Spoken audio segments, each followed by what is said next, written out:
Today, I'm super excited to talk to you about the topic of education and dream together about what education could be in a creative society. A couple of words about our guest today. I know you have around 14 years in education.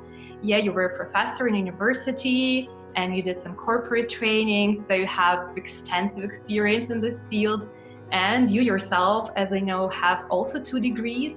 So you've sort of been on both sides of the educational system. How would you see educational system in a perfect society, in a perfect world, in a creative society, as opposed to what is now? It's important to understand that there are different types of people who have different roles in life and society. One of the problems is people grow up in homes which are not always ideal. And therefore, many children grow up in situations where simply surviving is a challenge. Even if they have loving parents, the main goal may simply be to find enough food for the day. Mm-hmm. So in those situations, it's rather strange to present to that kind of person fulfilling their ideals when they basically are struggling to have enough food every day. Now, as I understand, in the perfect society, that would not exist. For example, in my country, USA, we have, especially among poor people in the inner cities, terrible dysfunctional families. Mm-hmm. So when the children go to grade school, they're years behind mental development of their peers, and they never catch up, and they end up into a life of poverty and crime. Those are some things that need to be addressed, simply bringing everyone up to the proper level where they can reach adulthood, mature, well-balanced and stable, and then choose whether they want to go into a trade, whether they want to go to university for pursuing financial gain, or pursue just academic studies that enrich society. Thank you very much. That's a very interesting point you're making, because yeah, exactly. When we talk about education, usually it's like colleges or schools or grad schools or something. We have to look broader at it, and we have to realize that actually the education path, so to say, starts earlier, starts from the childhood, starts with our families.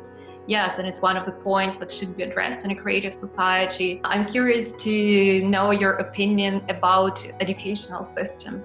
I think in my country, at least my opinion, we probably have more people going to colleges, either public or private, than we need.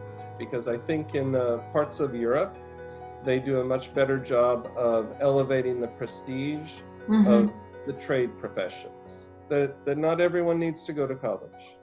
You can be a great electrician or a plumber or a machine shop operator, and it's a very worthy profession. Yeah, it's an interesting point. Yeah, I guess in creative society, again, we were coming back to the topic of freedom, but yeah, a person as people should be free, all of them, to pursue education they want. Professions, they should be valued and should be respected, yeah, in a more or less equal way. I think we need to understand that work is not something in the perfect world to be avoided. Work adds value and dignity to the human being.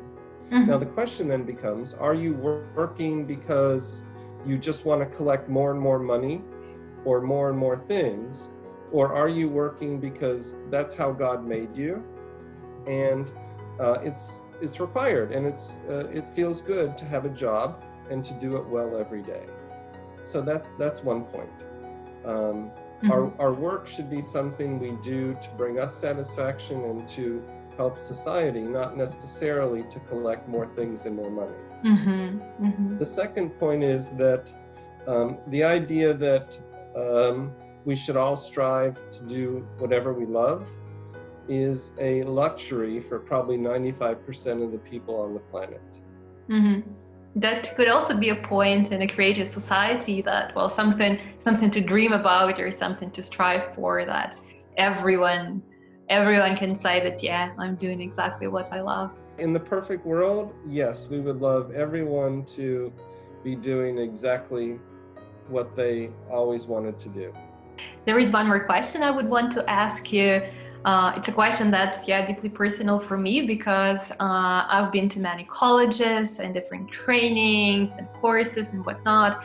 And what I have been seeing that most of them are somehow focused only on, I don't know how to say it, outer part sort of a person. So they only teach you more or less just skills you need, but almost none of them actually teach you something about self-development. So like a person you have to be. What I personally feel that was lacking in an educational system pretty much everywhere, to give children more knowledge about themselves, who they to develop, to for some self-development, self-awareness, maybe to ask more questions. Who am I? Why am I here? Just to look more at relationships with people, with the world, again, to understand, to be more aware of why am I doing it, why I'm pursuing this education, why I'm doing all of this or that. Do you think, are there any basic fundamental values, like just moral values or so, that should be taught within the educational system? There are principles of how we act as human beings, one with another, that are universal across all cultures and languages and religions. And for example, you should not squash another person simply to bring yourself up. You should take into account the feelings and views of other people. You should be a respected member of society and work to improve society. These are questions that transcend different worldviews and religions. So I guess it goes back to the question of, how do we as a society solve these societal issues? If we can solve the societal issues, then I think the child will be much more open to these type of questions that you're bringing up.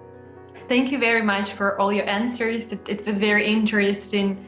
It seems that we can, just talk about one part of the society, but when we talk about it, we understand that changes have to be made everywhere, and that creative, and harmonious way of living, it should be holistic. It should be everywhere. It should be in all parts of life. It should be available for different types of people, for people everywhere. And thank you so much for your inspiring words and for your ideas and for your examples. Thank you very much. Bye. You're welcome. Thank you. Goodbye.